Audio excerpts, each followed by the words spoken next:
So hello guys. Now we are entering into our another chapter, the new chapter, chapter number 5, which is emerging modes of business.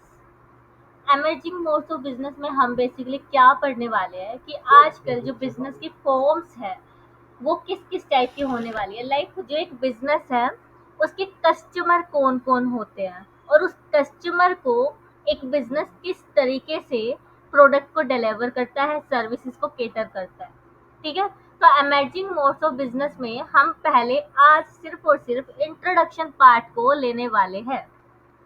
Then उसके बाद हम real ई business पे जाने वाले हैं कि ई business किस तरीके से किया जाता है। प्लस एक बिजनेस के जो कस्टमर है क्या वो सिर्फ हम जैसे लोग होते हैं या फिर हमारे साथ साथ दूसरी कंपनी भी किसी दूसरे और बिजनेस से कोई प्रोडक्ट एंड सर्विसेज ले सकती है। इसके बहुत सारे वेरिएंट्स हैं जैसे कि बी टू बी यानी कि business to business, B to C business to customer, B to E यानी कि business to employer, sorry employee. ठीक है, क्योंकि बिजनेस तो एम्प्लॉय को हायर करेगा ना, तो यहाँ पे बिजनेस टू एम्प्लॉय आ जाएगा।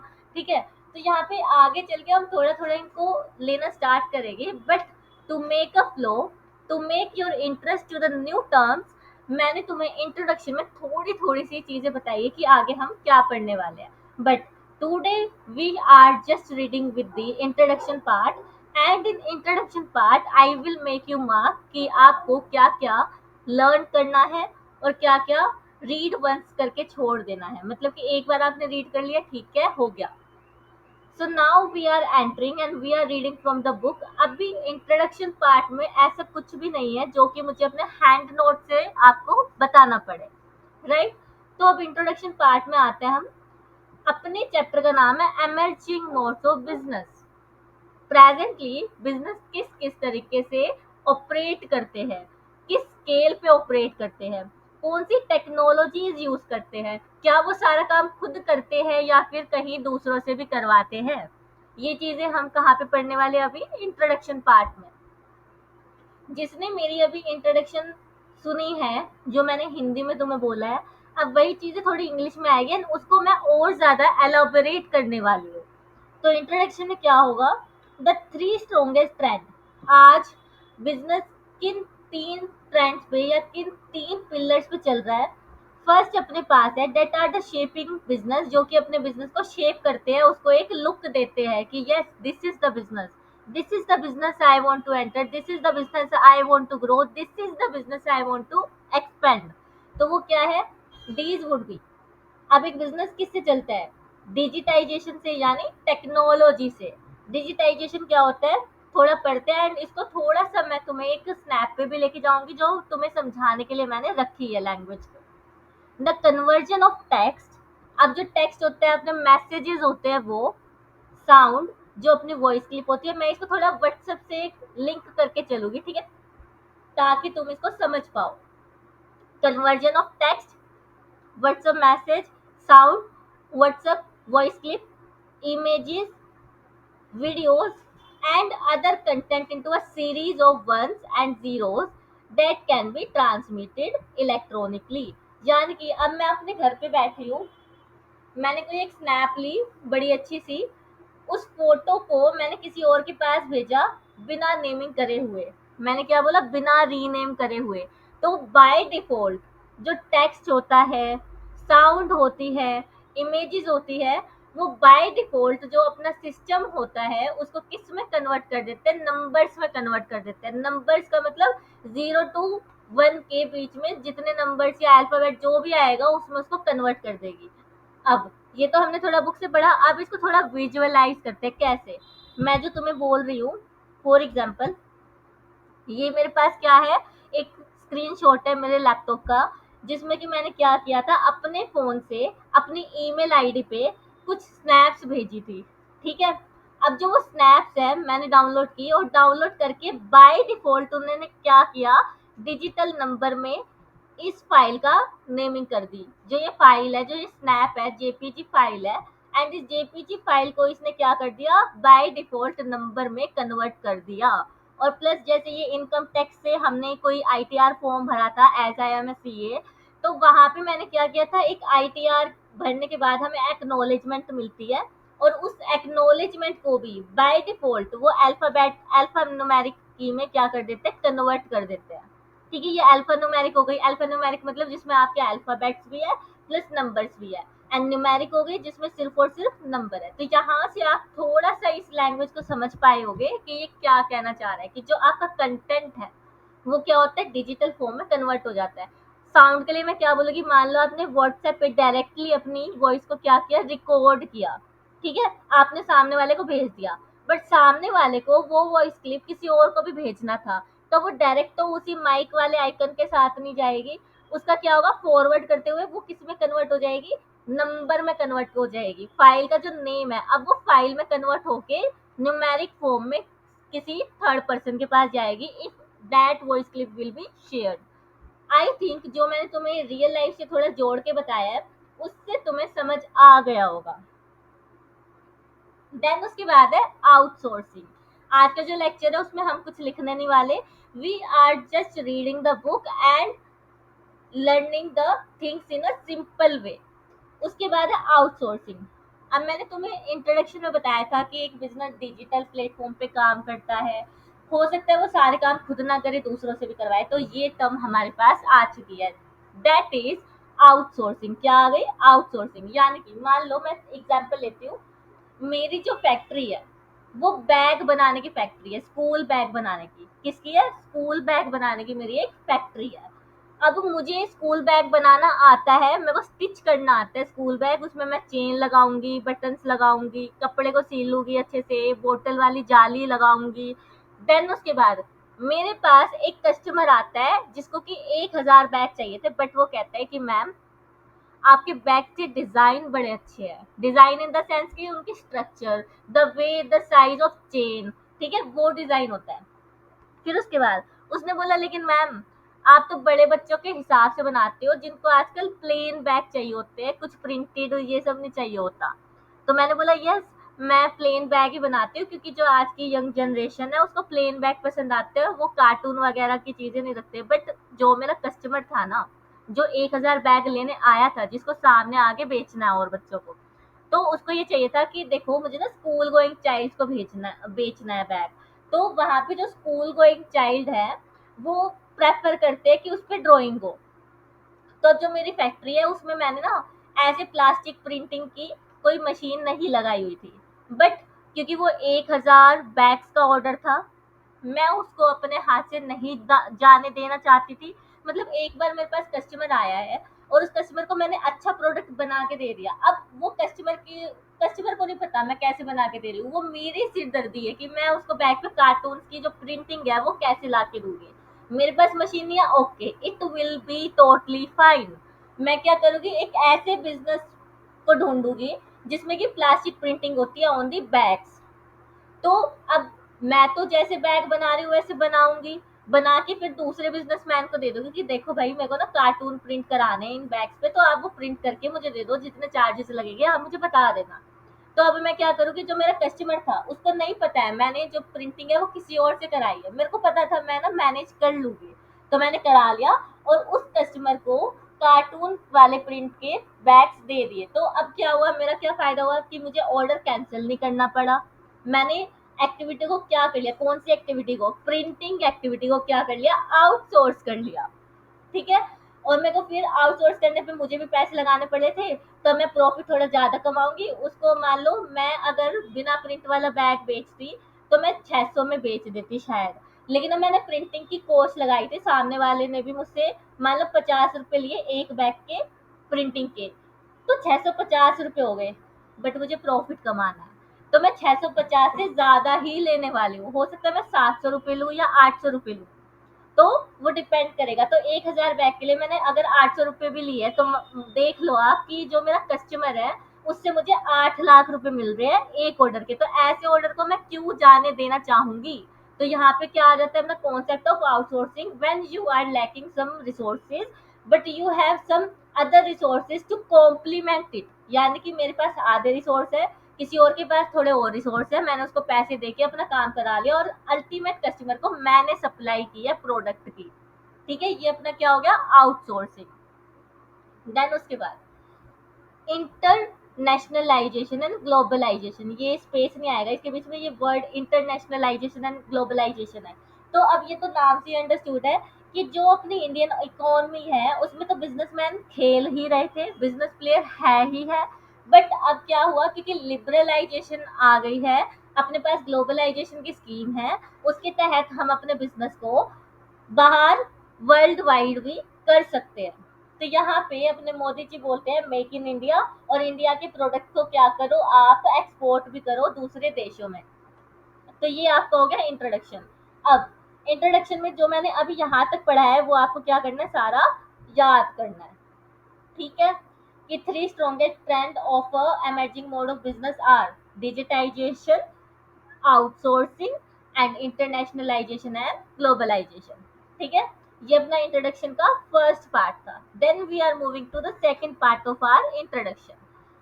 Business as an activity, business is, as an activity is aimed at creating utilities or values in the form of goods and services। अब ये तो तुम्हें पता ही है, बिजनेस में हम क्या बेचने वाले हैं, प्रोडक्ट ही बेचने वाले हैं, सर्विसेज देने वाले हैं, which the household and industrial buyer purchase for meeting their needs and wants। Business है क्या, किसी पर्सन को मान लो लग्जरी बैग की जरूरत है, उसकी वो नीड है, उसकी वो इच्छा है, डिजायर है, उसको वो चाहिए, तो आप उसको प्रोवाइड कर रहे हो कुछ पैसे लेके, वही क्या है, रेगुलर बेसिस पे बिजनेस है। फर्स्ट चैप्टर में भी हमने पढ़ा था कि जो बिजनेस एक्टिविटी है वो रेगुलर बेसिस पे होती है, उसमें मनी इन्वॉल्व होनी चाहिए, इकोनॉमिक एक्टिविटी होनी चाहिए, लव एंड अफेक्शन के थ्रू नहीं होनी चाहिए। ये हमने पढ़ा था, तो इस लाइन को आप स्किप कर सकते हो। ठीक है, in an effort to improve the business process, be it purchase and production, marketing, finance, or human resource, business manager and business thinkers keep involving newer and better way of doing the things। अब इसको समझते हैं। अब जो अपना business process है, मैंने product को बना के रख लिया है। पहले मैं क्या करती थी, हाथ से प्रोडक्ट बनाती थी, हैंडीक्राफ्ट गुड्स होते थे मेरे। अब मेरे पास क्या आ गई, उसी चीज को करने के लिए बेटर वे आ गई, मशीन। ये हो गया।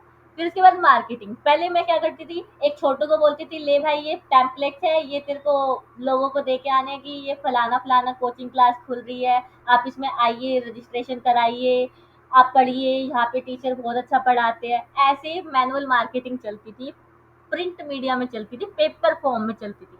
अब क्या है, आप ऐसे ही बस यूट्यूब उठाओ, रील्स बनाओ, आपकी प्रमोशन हो जाएगी। तो ये क्या हो गई, न्यूअर वेज हो गई। अब आपको पता ही है, जो अपना ये क्लॉथ बेचने का बिजनेस है उसमें ट्रेंडिंग क्या चल रहा है, आप डांस करके दिखा रहे हो कि देखो कपड़े फटेंगे नहीं, कोई ओवर साइज गर्ल को या बॉय को पहना रहे हो कपड़े और दिखा रहे हो, कोई बिल्कुल थिन स्लिम गर्ल को या बॉय को पहन के दिखा रहे हो। तो वो न्यूअर वे है, और वो फिर रील्स बनाते, किसी सॉन्ग पे डांस करते हैं, फिर दिखाते हैं कि देखो कितना कंफर्टेबल अपना क्लोथिंग है, जो हमने ड्रेस पहनी हुई है वो कितनी कंफर्टेबल है। तो ये न्यूअर वे हो गई।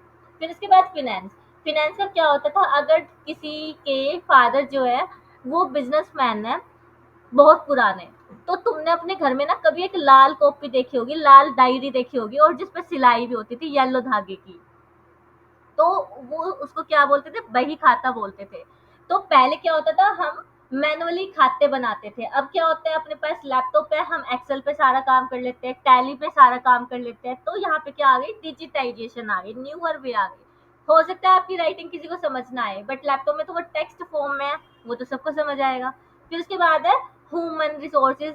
ह्यूमन रिसोर्सेज में क्या, पहले हम क्या करते थे, मान लो मेरा जो बिजनेस है वो दिल्ली में है, किसी पर्टिकुलर जगह में, तो मैं उसी आसपास के जगह के ही एम्प्लॉयज को लेती थी। बट अब क्या हो गया, अब रिमोट वर्क भी होते हैं, वर्क फ्रॉम होम आपने सुना होगा। तो ये क्या हो गई, न्यूअर वेज हो गई। वर्क फ्रॉम होम में एम्प्लॉयज बहुत ज्यादा खुश रहते हैं कि वो अपने फैमिली के साथ रहते हैं, काम भी बहुत अच्छे से करके देते हैं, उनका ट्रैवलिंग कॉस्ट बच जाता है। तो ये सारी चीजें मैटर करने लग जाती है, फिर लोग उसी बिजनेस में ज्यादा जाना प्रेफर करते हैं कि यहाँ पे हमें पैसे भी ठीक मिल रहे हैं, हमारी ग्रोथ भी हो रही है, मेन बात है कि ग्रोथ भी हो रही है आपकी, और आपको ट्रैवल में अपना जो फटीग है वो नहीं लगाना पड़ रहा, एफर्ट्स नहीं लगाने पड़ रहे। तो ये क्या हो गई, न्यूअर वेज हो गई। ठीक है, business firms have to strengthen their capabilities of creating utilities and delivering value to successfully meet the competitive pressure and ever growing demand of the consumer। अब इसने ये बोला है कि जो एक बिजनेस फर्म है या कंपनी है या जो भी जिस भी फॉर्म में उसने अपना रजिस्ट्रेशन करा रखा है, जैसे कि हमने चैप्टर 2 में पढ़ा था, तो एक बिजनेस फर्म्स जो है वो अपनी कैपेबिलिटी को क्या करती है, इनहैंस करती रहती है। पहले मतलब मैं इसका एग्जांपल कैसे दूं, कोई प्रोडक्ट जैसे क्रीम्स कॉस्मेटिक्स का ही लगा लो। पहले क्या होता था, जो लिपस्टिक है, लिपस्टिक स्टिक में आती थी, आप उसको राउंड एंड राउंड घुमाते थे, फिर वो जो उसका सॉलिड पार्ट होता था वो बाहर निकलता था एंड देन आप उसको लगाते थे। फिर जो लिपस्टिक है उसको लोगों ने बोला कि ये टूट जाती है, फिर उसका कोई यूज भी नहीं होता, तो फिर क्या हुआ, उस प्रोडक्ट को उन्होंने इवॉल्व करा। इवॉल्व कैसे किया कि आपको वो जो लिपस्टिक है वो लिक्विड फॉर्म में देनी स्टार्ट कर देगी। ठीक है, आप सिंदूर भी तो लगाते हो, आप ना लिपस्टिक को भी लिक्विड फॉर्म में लगा लो। तो वो लिक्विड फॉर्म भी अब गर्ल्स को तो पता ही होगा, ठीक है। मैं पिक्चर्स वगैरह नहीं लेके आई लिपस्टिक वगैरह की, तो देख लेना। गर्ल्स को तो पता ही है, पहले वो स्टिक फॉर्म में होती थी, फिर वो टूट जाती थी, टूटने के बाद उसका कोई यूज नहीं रह जाता था। देन उसके बाद उसको लिक्विड फॉर्म में कन्वर्ट कर दिया, लिक्विड फॉर्म में फिर वो एक ब्रश होता है, ब्रश से लगाती है। ठीक है, जैसे कि बेटर क्वालिटी। अब पहले कोई कॉस्मेटिक आपका ऐसा था जो आपके सारे पिंपल्स नहीं भगाता था, या फिर भगा तो देता था सारे पिंपल्स लेकिन आपके फेस पे रैशेस छोड़ देता था, तो उसकी क्वालिटी इनहेंस कर दी। या फिर लोअर प्राइस, अब इसको तो समझाने की जरूरत नहीं है। फिर उसके बाद स्पीडियर डिलीवरी। पहले आपको क्या करना पड़ता था, तुम जोमेटो का एग्जाम्पल ले लो, हाइपोथेटिकल एग्जाम्पल है, ठीक है। जोमेटो का मान लो पहले वो आधा घंटा लगाता था खाना डिलीवर करने में, उसमें आधे घंटे में क्या हो जाएगा, मतलब तुम्हारा खाना ही ठंडा हो जाएगा, तुम्हें मजा ही नहीं आएगा। अब क्या किया जोमेटो ने, अपनी डिलीवरी स्पीड को क्या कर दिया, कम कर दिया, कम कर दिया, और कम करते करते वो विद इन 10 मिनट्स आपको क्या कर देती है, फूड डिलीवर कर देती है। ठीक है, फिर उसके बाद है better customer care. Better customer care का क्या मतलब है, एक तो ये है मैंने तुम्हें सामान बेच दिया, अब तुम देखो तुम्हें क्या करना है, एक ये है। और एक ये कि मैडम आओ हमसे सामान लो, आप यूज करो, यूज करते हुए भी आपको अगर कोई दिक्कत होती है ना, आप दोबारा से आ जाओ या फिर हमसे कॉल पे बात कर लो, हम आपकी क्वेरीज को रिजोल्व करेंगे, आपको बताएंगे कि आप शायद गलत तरीके से यूज कर रहे हो, हम आपको बताएंगे कैसे ठीक तरीके से यूज करना है। या किसी ने इलेक्ट्रॉनिक सामान खरीदा, वो चल रहा है, मैंने उसको वारंटी दे दी, गारंटी दे दी कि आप आपका अगर जो टीवी है वो 2 साल में खराब हो जाता है तो आप वापस लेके आ जाना, हम उसको रिपेयर करके दे देंगे। ठीक है, या फिर न्यू पीस आपको दे देंगे अगर विद इन टाइम लिमिट आप आ जाते हो तो। वो सारी चीजें मतलब कि after sale services, customer care, after sale services, customer ने आपसे सामान खरीदा एंड आफ्टर दैट अगर उसको कोई क्वेरीज आ रही है, कोई दिक्कतें आ रही है, तो वो आपको क्या कर रहा है, कॉल बैक करके क्वेरीज को रिजोल्व करा रहा है। ठीक है, देन उसके बाद है besides the quest for benefiting, quest मतलब कि प्यास, thrust. Besides the quest for benefiting from emerging technologies means that business as an activity keeps evolving। इसका क्या मतलब है, जैसे कि जैसे जैसे जो टेक्नोलॉजी है वो एडवांस होती जाएगी, वैसे वैसे आपका बिजनेस भी क्या होता जाएगा, एक नया रूप लेने लग जाएगा। अब कुछ मॉल्स ऐसे भी अपनी सिटीज में खुल चुके हैं जहाँ पे you will not get even a single person standing there. आपको कोई भी एम्प्लॉय नहीं मिलेगा वहां पे जो कि खड़ा होगा, आपको बोलेगा, सोलिसिट करेगा कि please come ma'am, enter the gate, enter in the mall, then please have a look at our products, our clothing products, our cosmetic products. ऐसे वो आपको सोलिसिट नहीं करेगा, सेल्समैन नहीं होगा वहां पे। क्या कर रहे हो आप एंटर कर रहे हो मॉल में, आपको कोई प्रोडक्ट पसंद आ रहा है, आप दे रहे हो, वहां पे अब रोबोट आ गया है। रोबोट क्या कर रहे हैं, उस प्रोडक्ट का क्यूआर स्कैन कर रहे हैं, फिर आपको उस क्यूआर पे क्या कर देते हैं, अमाउंट टू पे दिखा देते हैं एंड देन आप उसको ऑनलाइन पे कर देते हो, और जैसे ही पे करते हो आपका सामान वो ऑटोमेटिकली बैग में पैक कर देते हैं, पैक करके फिर आप बाहर निकल जाते हो। ठीक है, तो ये भी क्या है, इवॉल्विंग है। यहाँ पे मेरी एम्प्लॉय कॉस्ट बच गई, मेरी इंफ्रास्ट्रक्चर, मेरी टेक्नोलॉजी पे बहुत ज्यादा कॉस्ट लगी है, हैवी इन्वेस्टमेंट है। बट जो एक रेगुलर मुझे मंथली सैलरी पे करनी होती थी, 300 एम्प्लॉयज को, 400 एम्प्लॉयज को, इवन बड़ा मॉल होगा तो 1000 एम्प्लॉयज को, तो वो मेरी कॉस्ट बच गई रोज वाली, मंथली वाली। ठीक है, अब ऐसे तो है नहीं सिर्फ सैलरी देनी होती है, मुझे एम्प्लॉयज को चाय पानी भी देना पड़ेगा ताकि वो काम करें। ठीक है, तो ये बात हो जाती है। तो इस लाइन का बस यही है, जैसे जैसे टेक्नोलॉजी इंक्रीज होगी वैसे वैसे बिजनेस भी अपना रूप बदलता जाएगा, बिजनेस करने के तरीके बदलते जाएंगे। इंट्रोडक्शन हमारा बहुत ज्यादा ही यूजफुल है। इसमें तुमको सब कुछ ही याद करना है, क्वेश्चन किस तरीके से आ जाए यू नेवर नो। ठीक है, मेन बस ये है कि आप इस चीज को छोड़ सकते हो क्योंकि ये हम फर्स्ट चैप्टर में पढ़ चुके थे। हाँ, जिसको अपना आंसर लंबा बनाना है लिख लेना, नुकसान कुछ नहीं है। ठीक है, बट मैं उन बच्चों के लिए बोल रही हूँ जिनको लगता है कि मैम ये तो बहुत बड़ा हो गया, दीदी बहुत बड़ा हो गया, ये तो आप थोड़ा कट छोट कराओ, तो तुम सिर्फ और सिर्फ इस वाले पैराग्राफ पे कॉम्प्रोमाइज कर सकते हो। Other than that every single word is important. ठीक है, तो यहाँ पे अपना इंट्रोडक्शन पार्ट खत्म हो जाता है and then we will move to e business in the next session. Have a good day, और रिवाइज करके आना। ठीक है, क्योंकि देखो मैंने इंट्रोडक्शन वाले पार्ट को ना कभी नहीं बोला कि रिवाइज करके आना, but today in this chapter in the introduction part also I am saying कि you have to revise it, okay, and you have to learn it also.